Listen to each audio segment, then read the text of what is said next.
Este programa es para toda la familia. No contiene escenas de sexo ni violencia. Los menores deben estar en compañía de los padres o un adulto responsable.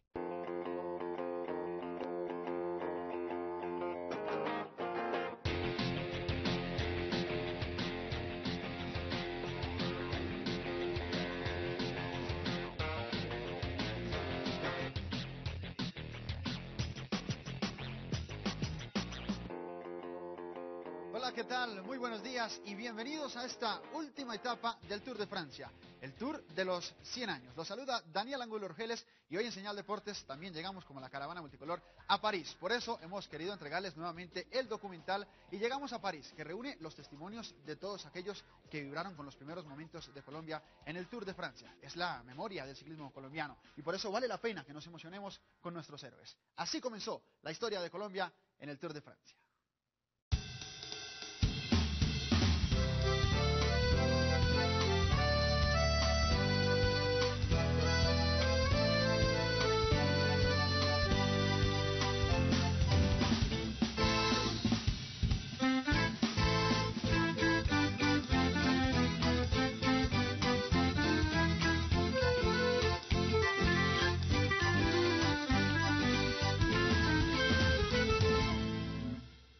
Colombia es un país para ciclistas.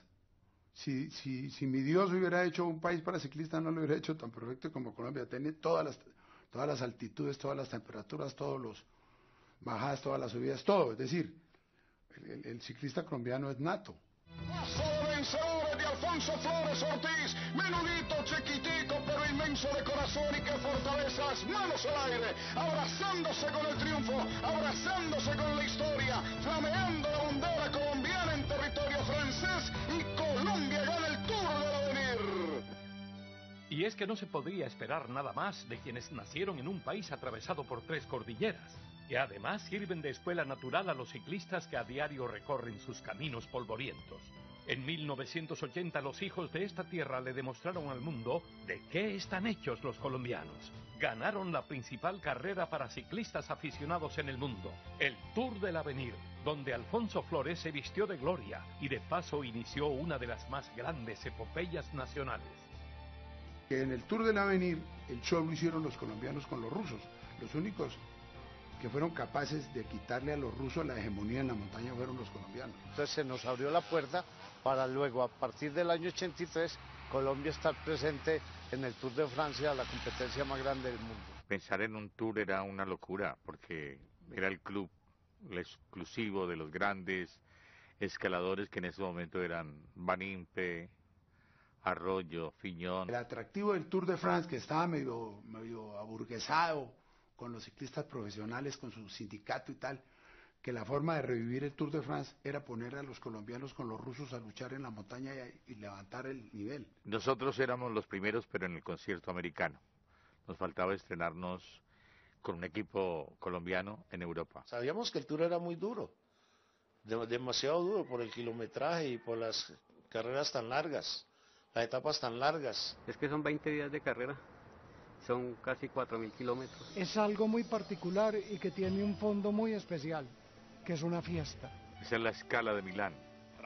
Es el máximo concierto del pedal que tiene el calendario, porque además se corre en el mes de julio.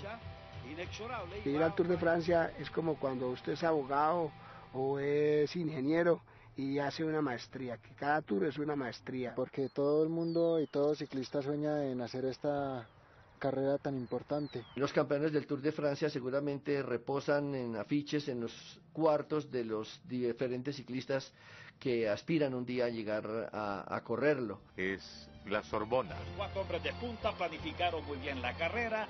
Hoy era la independencia de Francia. 3 franceses. Recuerdo mucho a Miguel Ángel Bermúdez, que le abrió las puertas al ciclismo, impulsó el ciclismo, y él fue el que nos manda a Europa. Que es un hombre que tocó puertas, que hizo lobby y que aprovechó a algunos compañeros de pupitre, como decíamos. Él estudió en el gimnasio moderno, entonces todos estos ejecutivos modernos, nuevos, le dieron el apoyo. Yo como empresario, lo que hice fue montar una organización y darle a esos muchachos lo que necesitaban, pero ellos como personas y como ciclistas ya estaban muy formados, ellos ya habían corrido carreras internacionales, habían ganado. El año anterior, el año 82, vino a Colombia Javier Luis. Luis hacía parte del staff de los directivos del Tour de Francia y él dijo, el Tour de Francia piensa para el año 83 abrir la carrera. ¿Qué significa abrirla? Que corran aficionados y que corran ciclistas profesionales. En ese momento el ciclismo colombiano no era profesional. Una carrera profesional, la más importante del mundo, que tuvieron que cambiar el reglamento de ciclismo de la UCI y declarar la carrera Open. Y Miguel Ángel, que es un tipo inteligente que se movía en ese gremio, dijo, postulo a Colombia para que vaya al Tour de Francia. El único país que aceptó fue Colombia con un equipo amateur. Y ya me tocaba ponerme a buscar un patrocinador internacional que tuviera esa capacidad económica. Saulo Barrera, que en ese momento hacía parte de Pilas Barta en su consejo directivo, también era muy amigo de Miguel Ángel Bermúdez. Habíamos perdido el mercado venezolano por la famosa devaluación del 82 del bolívar y ese roto de mercado había que suplirlo con el mercado nacional. Bermúdez le proponía a Barrera, venga, tengo esta idea, tengo este proyecto. Barrera dice, excelente, maravilloso, lo va a presentar ante el consejo directivo de Pilas Barta. Le dije, pero con una condición, lo hacemos solo. Él estaba buscando 6 patrocinadores. Pilas Barta, que era una empresa que aparentemente no era nada, tenía el 2% del mercado nacional, dice, no, lo presento al consejo directivo.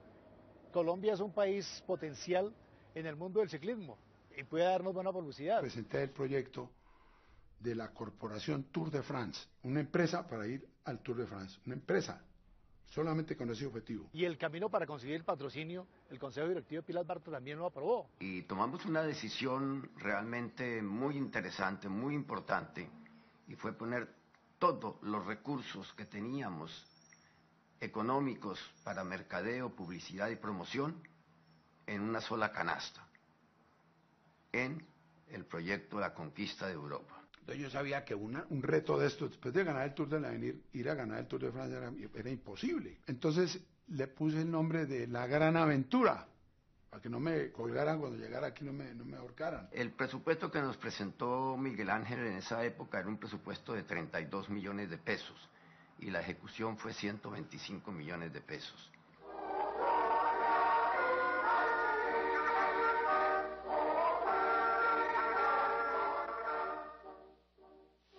Doctor Belisario Betancur abre las puertas con su ya conocido patriotismo hacia el deporte nacional. Y aquí inclusive muy pocas veces los presidentes de la República decían, venga muchachos, los acojo, les entrego la bandera, ustedes son la representación colombiana como tal, y menos un equipo. Ese reconocimiento que se les ha hecho, para que cuenten con que comunicaremos. Un ánimo más que le da uno el país, como el presidente, le da uno ánimo para ir a representar el país. Unos recuerdos muy lindos porque toda la familia fue a despedirnos ya y así como dicen, digamos como para una guerra. Para mí eran héroes, eran mis héroes.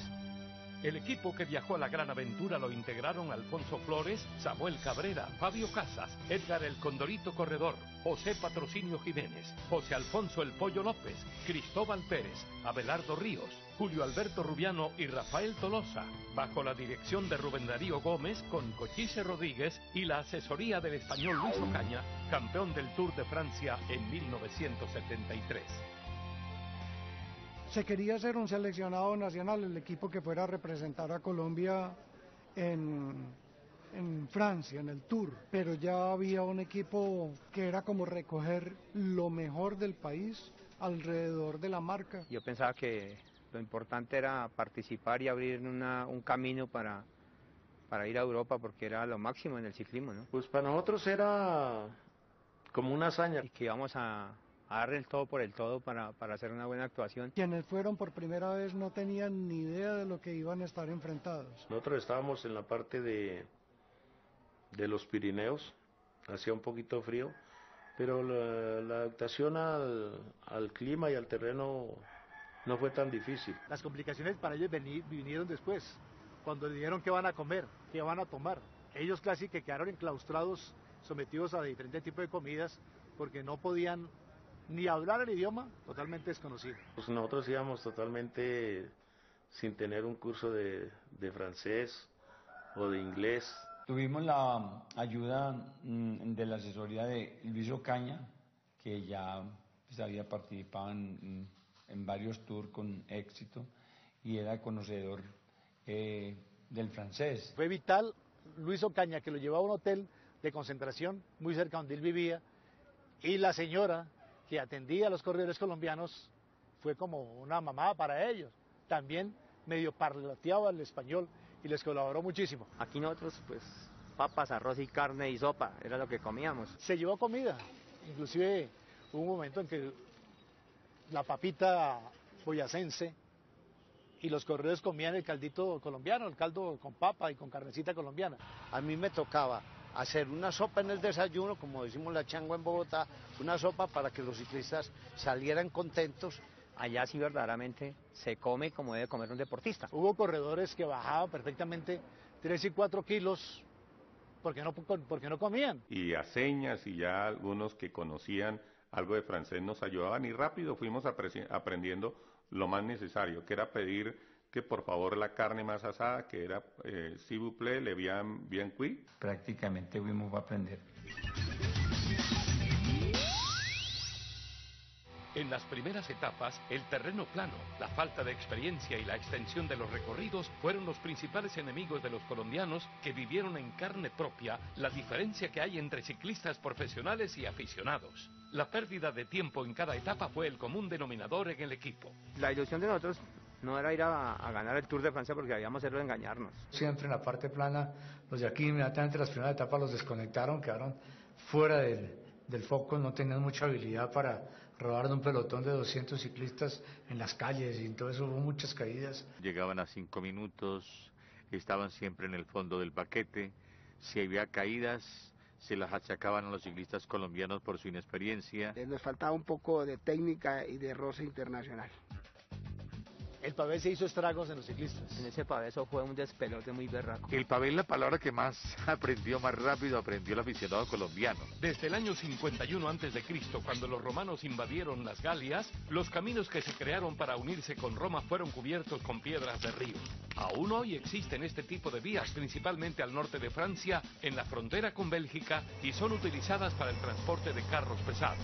Por la extrema dureza de estos terrenos, la organización del Tour decidió eliminarlos del recorrido. Pero en 1983, los colombianos vivieron el infierno al llegar al pavé.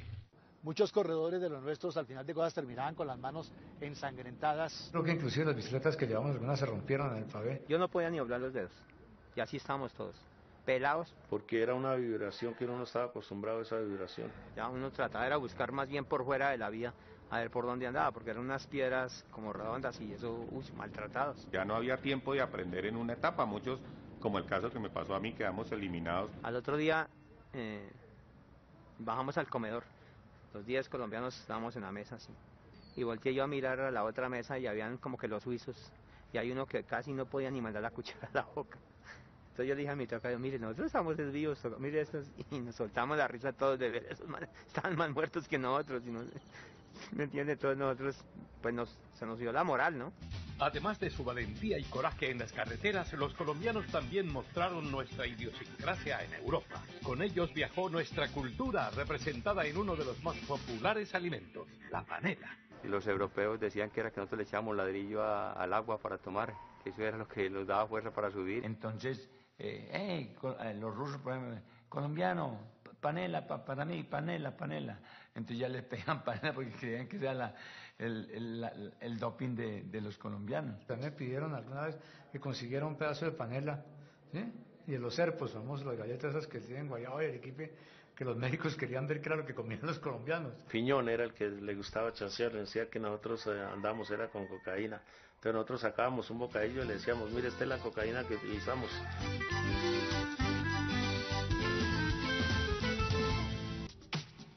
Estás viendo Señal Colombia, todo lo que somos.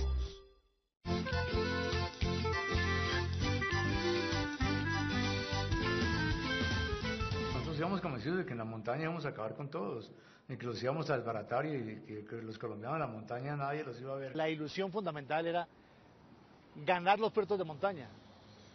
Ellos tenían como referencia a un corredor llamado belga muy bueno, Lucien Van Impe, que inclusive tiene el récord de victorias de montaña del Tour de Francia con Richard Virenque, que es los que más oportunidades han ganado la camisa de las Pepas Rojas. Pues nosotros teníamos harta confianza de patrocinio porque él subía muy bien. Y él fue a eso, a pelear los premios de montaña. Tantas montañas que el Stelvio, que el Alpe de Huez, que Letras, que el Pico del Águila, pero el papá de todos es el Tourmalet. Tourmalet es un paso montañoso en el centro de los Pirineos franceses, con una altitud de 2.115 metros sobre el nivel del mar. En el invierno forma parte de la estación de esquí de la Mongie. Desde su estreno en el Tour de Francia en 1910, se convirtió en el puerto de montaña más famoso y el que más veces se ha debido franquear en el Tour. Tourmalet significa camino de mal retorno, lo que, si se toma en cuenta su trazado, es una premonición para quien no lo conoce. Es 5 veces más alto de lo que eran las Torres Gemelas, que medían 417 y 415 metros respectivamente. Ese es el juez supremo, el que todo el mundo quiere ganar. Y ese lo ganamos nosotros en esa primera oportunidad. Nosotros llegamos con Alfonso Flores, mi compañero de equipo, al inicio de la montaña. Él puso un paso fuerte donde el grupo se desbarató. En la subida nosotros no teníamos que trabajar. Nada. Patrocinio tenía sus condiciones y se fue con lo que era con Robert Millar. Patrocinio Jiménez, quien cruza por el predio de montaña en primer lugar. Y él me acompañó durante el resto de la etapa. Cuando veo la camiseta de Colombia, salir de primero. Pasa Pato. Por suerte logré estar en buenas condiciones y pasar el Tourmalet de primero. Yo dije, no, esto ya se salvó la boleta. Fue donde demostramos nuestras condiciones, que podíamos hacer una buena actuación en el Tour. Patrocinio Jiménez, quien cruza por el predio de montaña en primer lugar. Es que un rodador europeo no se puede comparar con un muchachito de Colombia de 1,70, frágil sobre la máquina. Eso era lo que los hacía ágiles en el ascenso, en la cuesta. Y el haber tenido la camiseta de Pepas, patrocinio, el patrocinio era un trepador nato, era explosivo. Yo no me morí de un infarto porque no me tocaba, porque eso era una cosa terrible. Lo que sabíamos era que no bajaba muy bien, entonces sí ya podía perder tiempo en la bajada. Los europeos, por tener más envergadura, pues bajan por gravedad. El colombiano le toca bajar pedaleando. O sea, lo que hacíamos subiendo lo perdíamos bajando. Pero pasar primero como un águila dominando un nuevo escenario, como vimos a Patrocinio Jiménez, fue el máximo orgullo en esa primera visita que hicimos al Tour. Que al final Patrocinio estuvo muy cerca. Quedó segundo en la clasificación de los puertos de montaña. Y es como si hubiéramos ganado ese día el Tour de Francia.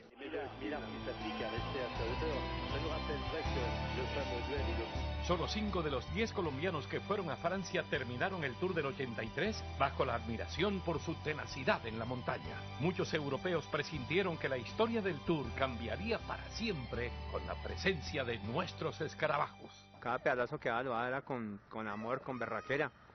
No había de por medio dinero ni nada, sino había esa ilusión de llegar a correr allá y de ser alguien en la vida. Terminaron 5. Pero esa oportunidad Colombia no debía dejarla escapar. Y donde ocupamos en la casilla número 16 con Edgar Condorito Corredor, el puesto 17 con Patrocinio Jiménez. Entonces empezaba ya la gente a hablar de que Colombia era un factor de emoción. La gente pues era sorprendido de la manera que afrontamos esta carrera porque la actuación fue extraordinaria. Pues eso nos demostraba que no era tan precario el ciclismo colombiano y que se podía avanzar un poco más. O sea, éramos protagonistas.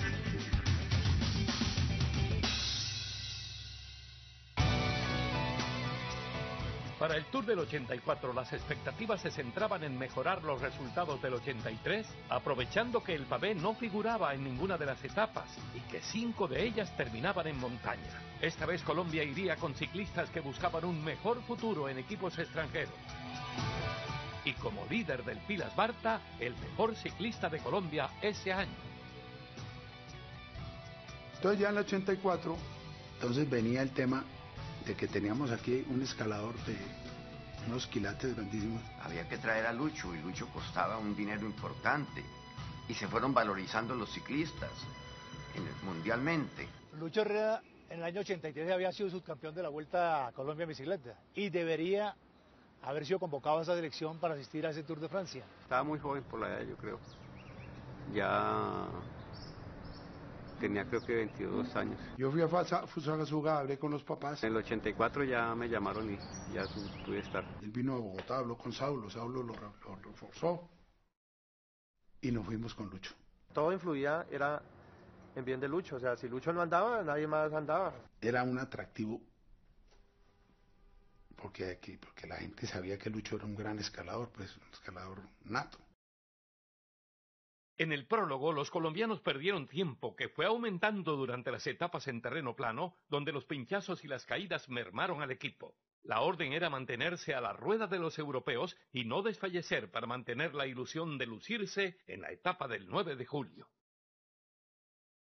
Yo me acuerdo como si fuera ayer, cuando don Saulo Barrera y Rubén Darío Gómez estuvieron con el profesor Jorge Teno en el congresillo en la charla técnica previa a la etapa cuando empezaba y nos dijeron no, ahora sí llegó la montaña y ahora sí vamos a descontar. Lucho al comenzar la subida estaba que arrancaba y Alfonso le dijo no, aguanta un momento, todavía no. Ya cuando es el último puerto ya para llegar, entonces yo parto del grupo y... Adelante se había escapado Millar, el escocés.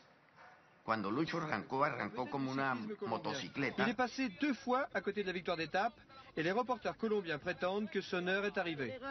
Y ese día nos va bastante bien, Lucho hace segundo lugar en la etapa. Le faltaron 100 metros para poder ganar. Nos quedó la frustración de que no habíamos podido tener el triunfo que queríamos.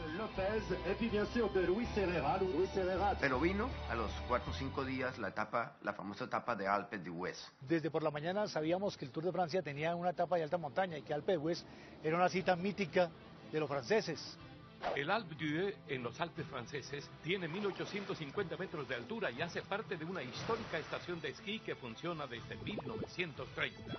Desde 1952 es una mítica fracción del Tour que tiene en esta montaña uno de los más importantes finales de etapa. Su principal dificultad está en las 21 curvas en forma de herradura que deben sortear los ciclistas para ascender a la meta. Los corredores dicen que quien sale de amarillo en el Alpe d'Huez gana el Tour. Y es que coronarlo es como ascender 6 veces la Torre Eiffel con sus 330 metros de altura. Cuando empezó la subida, los últimos 13 kilómetros para Alpes d'Huez, yo miré para arriba y yo dije, eso es como subir a Monserrate, y dije, yo no subo. Yo no subo. Y empezó a subir y yo los dejé que se fueran y yo me bajé y me puse a orinar. Yo siempre iba poniendo el paso, ese era mi trabajo, romper el grupo, hacer el trabajo, dejar poquitos en el grupo para que Luchito contraatacara. En esa etapa estaba segurísimo a él. Y entonces ya faltaban como 10 kilómetros y yo le partía a Piñón.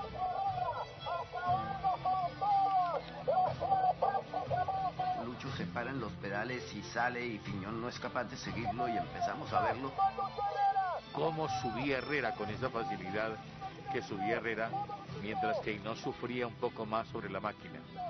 Herrera flotaba, prácticamente era un marco sobre otro marco. Y seguía ahí adelante solo, pues, y voy a ensayar.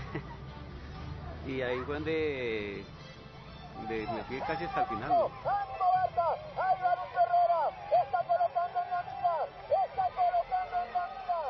Cuando Lucho para ahí de ganar la etapa, llega y nos abrazamos y dice, don Saulo, lo conseguimos, lo logramos. Se nos salía el corazón. Se me corta la voz en este momento de la emoción.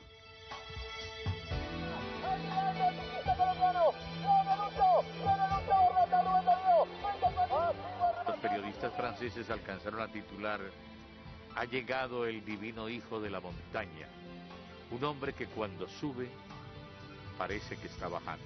Y Herrera ganaba la etapa con su camiseta muy tierna de Pilar Barta y su tímido levantar los brazos. No, eso fue, sacamos la bandera, noche fue la fiesta allá, Colombia. La gente nos besaba, nos abrazaba, nos cogían, nos llevaban. Es una locura, eso nunca se había visto allá. Cuando ganamos en Alpes d'Huez, la bolsa de Bogotá suspendió media hora las actividades para ver en el televisor la llegada. Fue una emoción supremamente grande para todo un país. 1984 es un año histórico para el ciclismo mundial. Por primera vez un latinoamericano gana una etapa en la Grand Boucle. Con este logro, el ciclismo colombiano se ubicó como el mejor del continente, pues además, 6 colombianos terminaron en el top 20 de un Tour que ganó Laurent Fignon. Yo creo que eso fue una buena actuación que hizo el ciclismo colombiano allá, una buena demostración de las condiciones.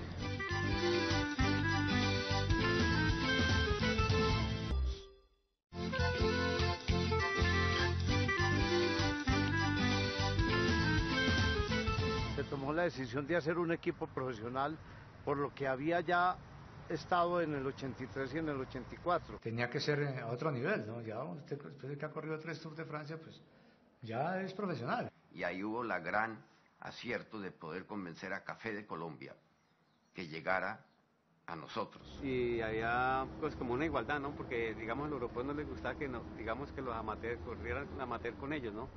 Y que los amateurs le ganaran. Se hizo un equipo con los mejores corredores de nuestro país, cabezados por Lucho Herrera, Fabio Parra. Empezó un desafío muy grande, que era no solamente ir a las carreras a competir, sino en las carreras distribuíamos diariamente 10.000 tazas de café. Café de Colombia se mete, patrocina creo que la carrera, la camiseta de la montaña que dejó ese Pepa Rojas y 2 granos de café, y pasaron muchas cosas de la presencia, y el café colombiano se lo peleaban en todas las etapas.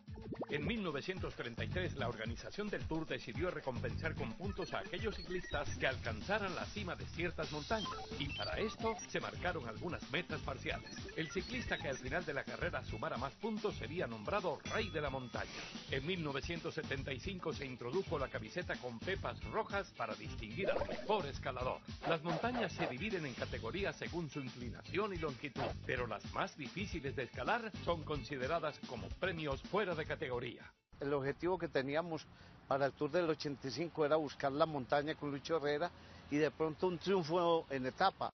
El 9 de julio de 1985 comenzó la mejor semana del ciclismo colombiano, cuando la caravana del Tour por fin se ubica cerca a los Alpes y los Pirineos. Y cuando llegamos a la subida de Morcina Boreas, Hinault le dijo a Lucho: tranquilo, tú ganas, no me dejes. Cuando Lucho atacaba para arriba nadie era capaz de ir con él. Hasta Bernardino, que era el mejor corredor en esa época, le tenía que pedir que acababa a Lucho porque le decía que no lo atacara más, que le colaborara, que después él le colaborara en otro terreno. Al final de cosas, un dúo espectacular, creo que es de las imágenes más bonitas que se han reflejado en el ciclismo del mundo. Sacó su malicia indígena, por así llamarlo de alguna manera, para decirle a Herrera: no, es que para usted no es todo, para mí también hay. Y ese día Herrera le demostró lo bueno que era.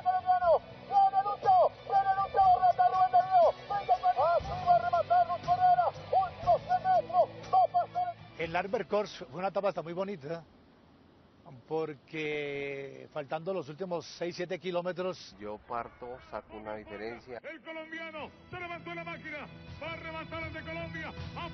Lucho me llamó, Lucho portaba la camiseta de la montaña, me hizo señas, los comisarios me llamaron, que fuera donde él, me dijo: ¿qué hago? Quiero irme, estoy muy bien. Y dije yo: váyase. Pues espero a que llegue él. En ese momento él estaba disputando la montaña, y los puntos que acumulara pues lógicamente que iba a ayudar. Y nos fuimos, ya estamos llegando a la meta. Herrera Parra, y los dos van a luchar los 2 últimos kilómetros. Nos agrupamos los dos. Lucho había ganado el día anterior y yo pues tuve la posibilidad de ganar esa etapa. Una actuación de compañerismo muy grande. Es como esperar el milagro y verlo hecho realidad. Después de subir peralte por peralte, y Herrera le da por arreglarse y soltar el manubrio como completamente fresco, como si viniera de paseo. Fue una linda etapa, fue como nuestro 5-0 del fútbol. Yo guardo esa imagen y la tengo en un folder aquí en el periódico.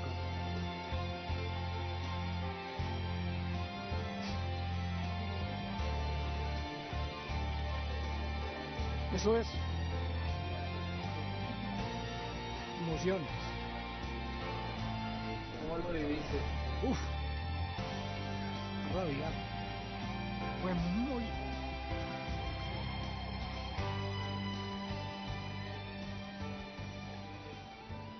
A mí la victoria de la Semper Corse, yo la llevo en mi corazón. Creo que fue el tope de la actuación de ese ciclo, ¿no? Fue cuando se dio el mejor momento de ellos dos.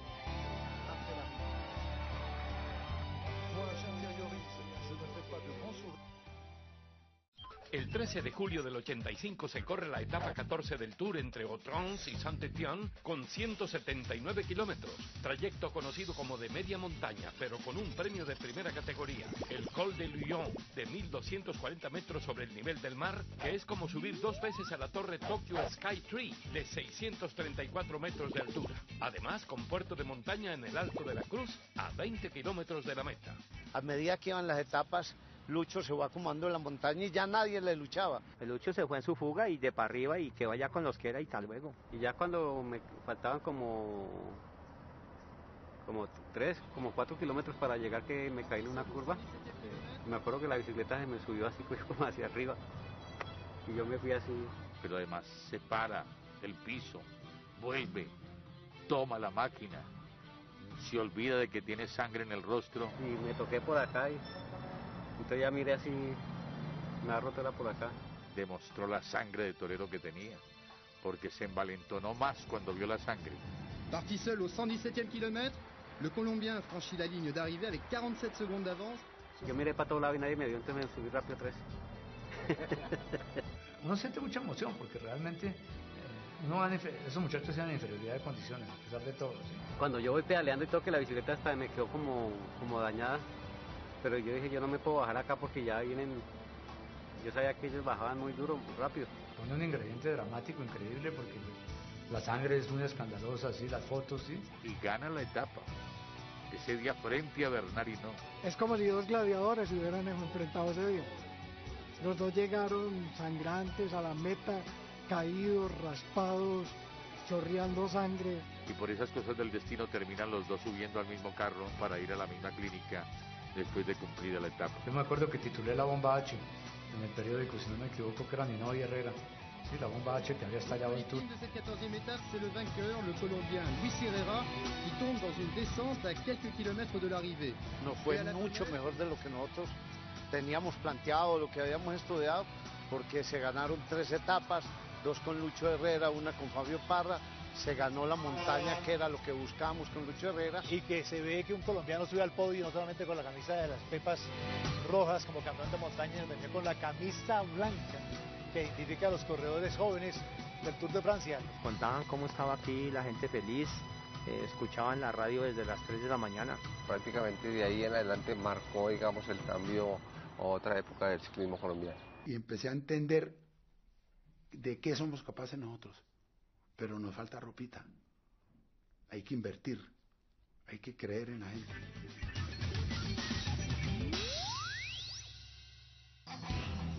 Luego del éxito del equipo Café de Colombia en el 85 se crea un nuevo equipo profesional, el Manzana Postobón, que participó por primera vez en el Tour de 1986. Esta vez serían 25 los colombianos en el Tour. Yo ya sabía que Colombia o la federación con digamos Miguel Ángel Bermúdez, Saulo Barrera, querían tener a Geminiani como técnico. Aproveché ver al doctor Ardila o al hijo del doctor Ardila, Carlos Julio, en París. Y le propuse, ¿por qué no hacemos un equipo nuevamente en Postobón?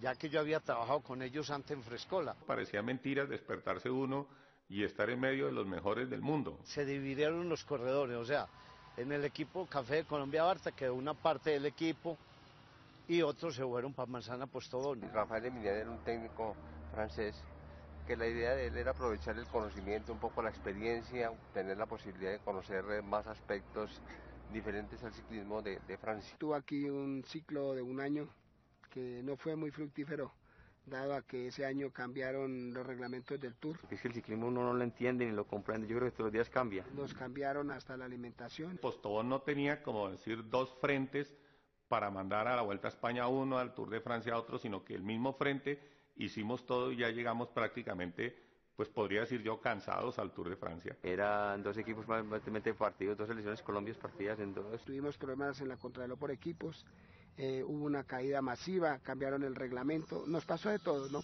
Al finalizar el Tour 86, el Café de Colombia solo pudo ser cuarto en 2 etapas de montaña y quedó de 22 en la general, mientras Manzana Postobón se fue sin resultados notables. El mejor colombiano fue Samuel Cabrera, puesto 11 en la general individual que ganó Greg LeMond, el primer ciclista no europeo en obtener el título del Tour de Francia.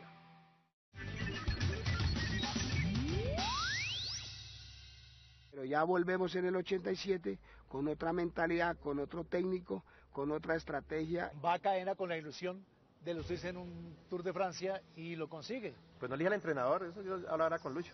Que Lucho, ¿será que quiere buscar una fuga hoy? Y él fue el que me ayudó a acomodar adelante, buscamos la orilla y buscamos un repecho para... Y él fue el que me dijo, bueno, en tal repecho háganlo. Salí yo y eso me clavé, como hice una contrarreloj como a 20 kilómetros y no miraba ni para atrás. Que faltando como 6 kilómetros se me zafó la cadenilla. Me cogieron ya faltando como 3, 4 kilómetros para la meta. Pero dejó en la historia eso, que estamos anotando. Fue líder del Tour de Francia. Cuando yo pasé la meta, pues todos los periodistas estaban conmigo. El mejor año del Café de Colombia en Europa fue el año 87.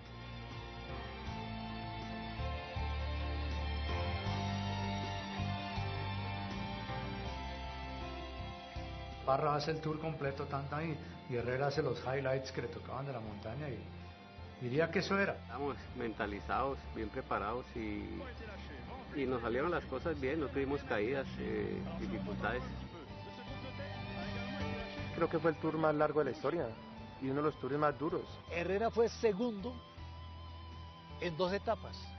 Fue quinto en la clasificación general. Lucho campeón de la montaña. Y Lucho venía de ser campeón en la Vuelta a España. Parra entra en la 6ª posición de la clasificación general final. Somos subcampeones del Tour, quedamos 5 del equipo de Café de Colombia dentro de los 18 primeros. Los 9 que fuimos, terminamos. Y dieron una vuelta por los últimos kilómetros del circuito de Campos Elíseos.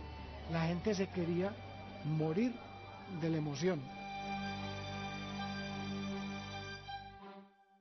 Yo les decía, pellizquense, porque esto nunca más en la vida lo vamos a volver a vivir.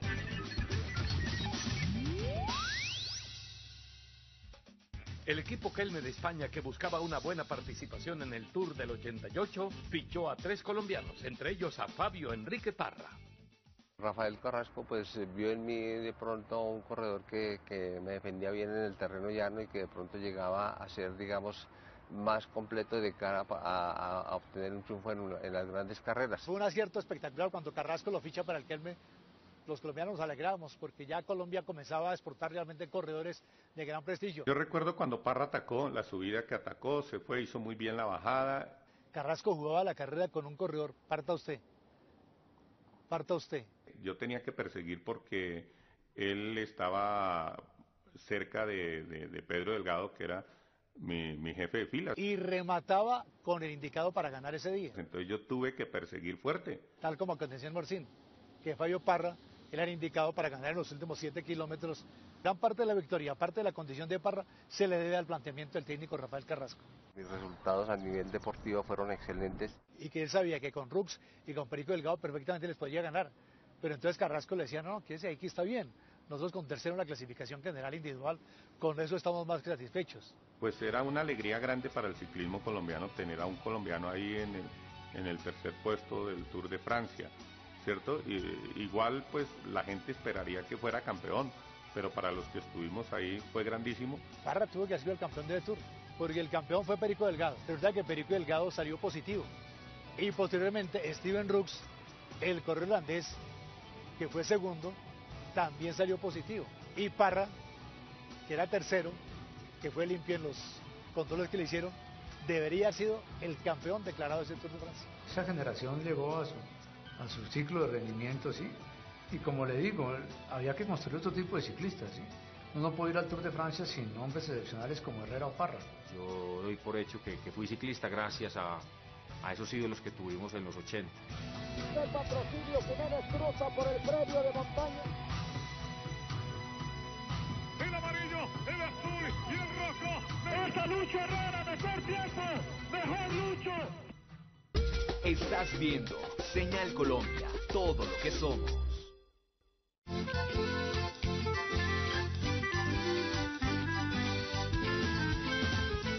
Ya vienen otro tipo de ciclistas, ya aparece otra contextura, otra anatomía, otra preparación, otra técnica, otros equipos. Entonces pues ya somos, digamos, otra caja de velocidades.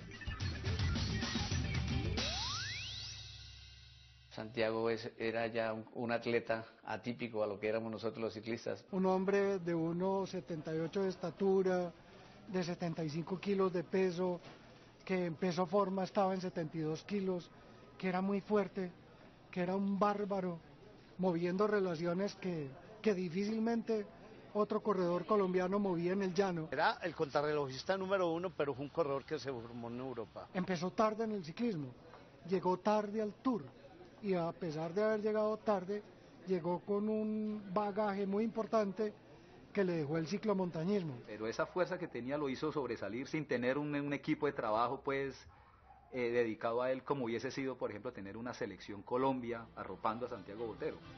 El Tour de Francia número 87 se disputó entre el 1 y el 23 de julio de 2000 con 20 etapas y un prólogo para un total de 3.662 kilómetros. Este, que era el último Tour del siglo XX, sería el primero para Santiago Botero, quien debutó con el equipo Kelme de España y el 15 de julio ganó su primera etapa en el Tour.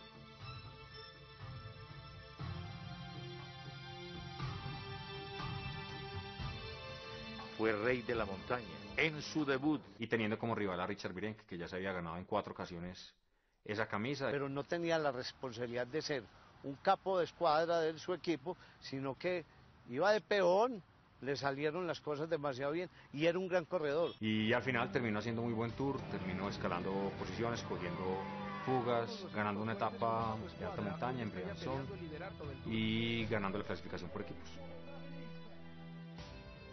En el 2002, el ciclismo colombiano por fin fue capaz de dominar uno de sus viejos rivales, la contrarreloj. Como su nombre lo indica, estas etapas buscan que los ciclistas hagan el menor tiempo en un trayecto específico, teniendo como rivales las manecillas del reloj. Los corredores deben enfrentar el aire, ayudados tan solo por los diseños aerodinámicos de sus cascos, trajes de licra y bicicleta. Quien gana estas pruebas en terreno plano es denominado rodador, contrarrelojista o pasista, y quien lo hace en la montaña se conoce como escalador. Ese era nuestro talón de Aquiles. En una crono usted no puede dar una mínima ventaja porque se gana por centésimas, entonces concentrado en cómo tiene que coger la curva, que no debo frenar aquí, debo pararme los pedales en este sitio, si voy con una relación muy pesada, pues entonces bajarle. Y ya usted verá que con el tiempo aparecieron los Santiago Botero, los Víctor Hugo Peña a dominar un poco esa especialidad. A partir del 2001, en el equipo, decidimos ir a un túnel del viento. Vamos a un túnel del viento donde me adaptan la posición de la mejor forma, aerodinámicamente hablando. Derrotó en 3 oportunidades a Millar, se llevaba por delante a Armstrong, no una ni 2 veces, 3 oportunidades. Y en los deportes, excelente actuación hoy del colombiano Santiago Botero en la contrarreloj individual de 57 kilómetros. Y eso era histórico para Colombia, ganar una contrarreloj individual en un Tour de Francia. Tenía como esa ventaja que en los últimos kilómetros como que me exprimía del todo y lograba sacar ventaja a mis rivales en esos finales, en este tipo de cronos, y termino ganando, no sé, por 8 o 7 segundos, no por una diferencia muy amplia, pero nunca los pasados tours le habían ganado a Lance, nadie en esta modalidad. Meterse cuarto en la clasificación general creo que era excelente. Creo que me hubiera faltado otros 2 o 3 tours para poder conseguir ese sueño o ese objetivo que me faltaba, que era subir al podio en los Campos Elíseos. Lo de Santiago Botero, como dicen los franceses, chapeau.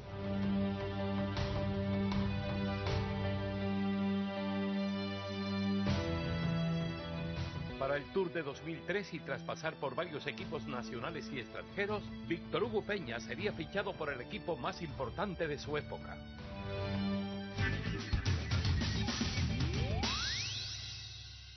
Peña lo contratan para ir al Just Postal. Peña ya había ganado un gran prestigio en Europa. Era bueno en crono, hizo un buen prólogo, hizo un buen tiempo, quedó unos segundos por delante de su líder, que era Lance. En ese prólogo yo hice sexto y fui el mejor ubicado del equipo US Postal. Y en la crono por equipos, como es el equipo completo el que marca un tiempo, estaba en el mejor equipo en su momento. Y obviamente tenía un poco la desconfianza del colombiano de pensar que en algún momento me dijeran por el radio quédese o algo porque el líder tiene que ser Armstrong, ¿no? Yo pensé que si esa orden la recibía, yo iba a hacerme el sordo, es decir, yo no iba a acatar esa orden. El ciclismo colombiano revivió hoy sus mejores años y las más grandes alegrías en las carreteras de Europa.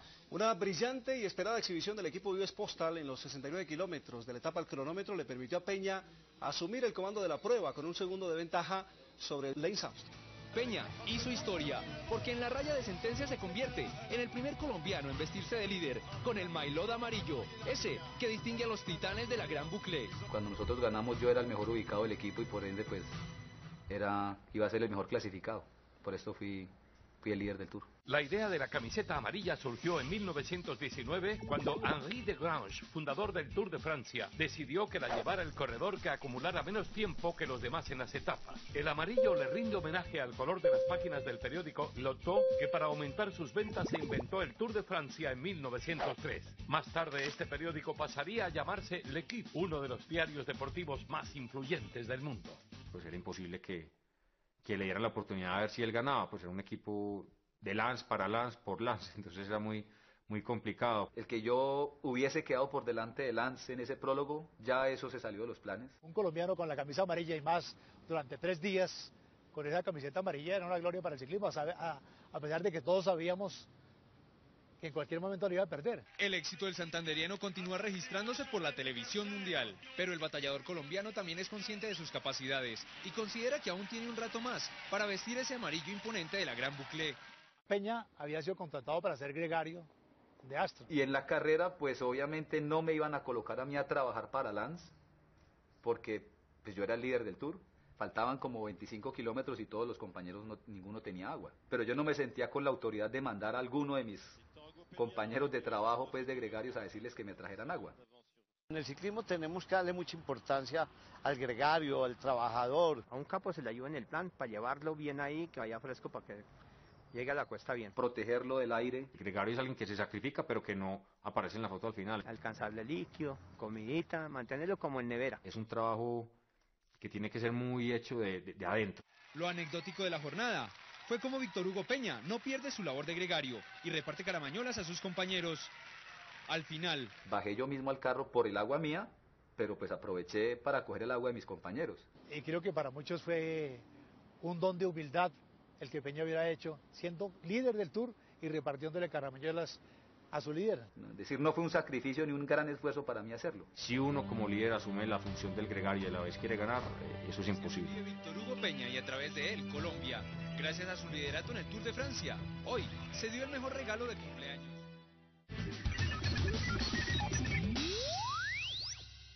Y después vino la época de Mauricio Soler. Gran ciclista, con unas condiciones innatas extraordinarias. Es el mejor escalador del mundo en su momento. Soler en la montaña dio unos espectáculos muy grandes y los vimos en nuestro país.